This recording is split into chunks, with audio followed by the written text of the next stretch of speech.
हर हर महादेव। आप सभी भक्तजन कैसे हैं? हमको आशा है कि हमारी माता रानी की कृपा से, शिव जी की कृपा से आप सभी लोग अच्छे ही होंगे। आज मैं वैशाख मास के शुक्ल पक्ष की नवमी तिथि सीता नवमी प्रकट का कथा सुनाने जा रही हूँ। इस दिन सीता जी प्रकट हुई थी। देवी सीता का विवाह राम जी के साथ हुआ था। राम जी 1 महीने पहले अवतरित हुए थे और सीता जी 1 महीने बाद अवतरित हुई थी। चैत मास के शुक्ल पक्ष के नवमी तिथि को राम जी प्रकट हुए थे और वैशाख मास के शुक्ल पक्ष की नवमी तिथि को सीता माता प्रकट हुई थी। तो इस तरह से कथा है। इस बार 22 अप्रैल को सीता नवमी मनाया जाएगा, जो कि शनिवार के दिन है। माँ लक्ष्मी का अवतार माता सीता भूमि रूप में है। सीता जी ही लक्ष्मी माता की रूप हैं। भूमि से उत्पन्न होने की वजह से उन्हें भूमात्मजा और राजा जनक की पुत्री होने से उन्हें जानकी भी कहा जाता है। श्री राम जी की प्राण प्रिया सीता के जन्म के बारे में रामायण और अन्य पौराणिक ग्रंथों से 2 कथाएं सर्वाधिक प्रचलित हैं। तो चलिए आपको उन कथाओं के बारे में बताते हैं। सीता जी का जन्म किस प्रकार हुआ था। रामायण में इस बात का उल्लेख किया गया है कि रावण कहता है कि वह जब वह भूलवश अपनी पुत्री से प्राण की इच्छा करो तो उसने कहा था तभी उसकी मृत्यु का वही कारण बने। रामायण की कथा के अनुसार कुत्समद नामक का ब्राह्मण था। लक्ष्मी की पुत्री रूप में पाने की कामना से प्रतिदिन वह एक कलश में कूस के अग्र भाग से मंत्रोच्चारण के साथ दूध की कुछ बूंदें डालता था। एक दिन वह ब्राह्मण कहीं बाहर गया, तब रावण उनकी कुटिया में आया और उस जगह पर मौजूद ऋषियों को मार करके उनका रक्त कलश में भर दिया।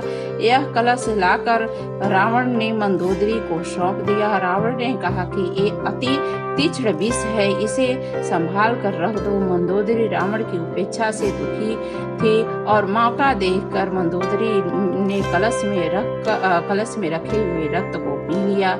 इसके पीने से मंदोदरी गर्भवती हो गई। ऐसे में मंदोदरी ने सोचा कि जब मेरे पति मेरे पास नहीं है, उन्हें इस बात का पता चलेगा तो वे सोचेंगे। यही सब सोचते हुए मंदोदरी तीर्थ यात्रा के बहाने कुरुक्षेत्र गई। वहां जा करके वहीं पर उसने गर्भ को निकाल करके एक घड़े में रख दिया, भूमि में दफन कर दिया और माँ सरस्वती नदी में स्नान करके वे वापस लंका लौट आई। माना जाता कि वही घड़ा हल चलाते वक्त मिथिला के राजा जनक को मिला था, जिससे कि सीता जी प्रकट हुई थी। सीता जी माना जाता है कि एक बार मिथिला में भयंकर अकाल पड़ा था। उस समय मिथिला के राजा जनक थे। वे बड़े ही ज्ञानी, वे पुण्यात्मा थे। वे प्रजा के हित में धर्म कर्म के कार्य में बहुत रुचि रखते थे। ऋषि मुनि ने उन्हें सुझाव दिया कि यदि राजा जनक स्वयं हल चलाकर भूमि जोतते हैं तो देवराज इंद्र की कृपा से अकाल दूर हो सकता है। प्रजा के हित में राजा ने खुद हल चलाने का निर्णय किया। हल चलाते चलाते एक जगह आकर हल अटक गया। राजा ने देखा कि एक सुंदर स्वर्ण कलश है जिसमें हल की नोक अटकी हुई है। कलश को बाहर निकाला तो उसमें एक अति सुंदर दिव्य ज्योति लिए नवजात कन्या है। धरती माँ के आशीर्वाद स्वरूप राजा जनक ने इस कन्या को अपनी पुत्री के रूप में स्वीकार कर लिया। क्योंकि हल की नोक को सीत कहा जाता है, इसलिए राजा जनक ने इस कन्या का नाम सीता रखा। जहाँ पर उन्होंने हल चलाया था वे स्थान वर्तमान में बिहार के सीतामढ़ी के नौरा गांव में स्थित है।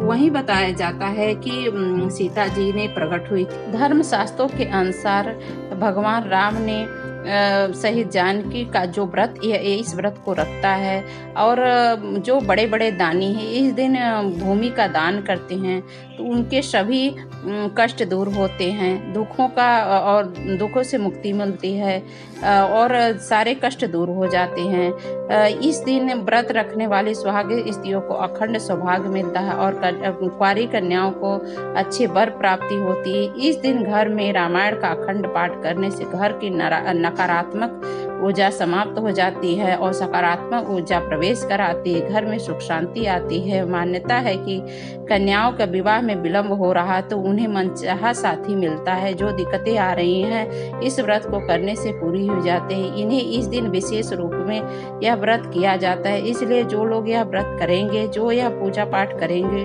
उसको शुभ फल की प्राप्ति है। देवी सीता पवित्रता और त्याग, समर्पण, विनयशीलता, साहस और धैर्य के प्रतीक के रूप में पूजनीय है। उनकी त्याग व तपस्या समस्त नारी जाति के अनुकरणीय है। भारतीय संस्कृति में सीता राम आदर्श दंपति थे।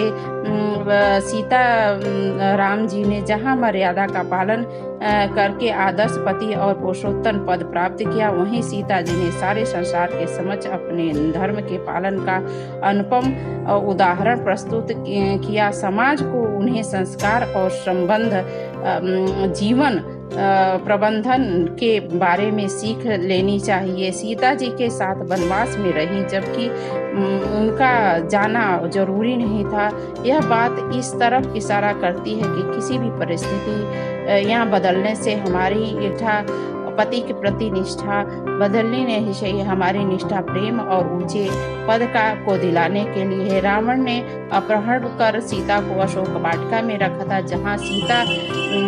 जहाँ रावण ने माता सीता को तरह तरह से कष्ट दिए थे, परंतु पूरे विश्वास के साथ उन्होंने रावण को डर करके सामना नहीं किया, पूरा डट करके सामना किया। सभी को माता सीता से यह सीख लेनी चाहिए कि हर स्त्री को, हर नारी को विषम परिस्थिति में भी डर कर नहीं रहना चाहिए, धैर्य से काम कर लेना चाहिए, सूझबूझ से अपनी मुकाबला करनी चाहिए। किसी भी हालत में मनुष्य को अपना धीरज नहीं खोना चाहिए। इस पावन दिन सभी दंपतियों को सीता और राम जी से प्रेरणा लेकर के अपने दाम्पत्य जीवन को मधुरता बनानी चाहिए, संकल्प लेना चाहिए।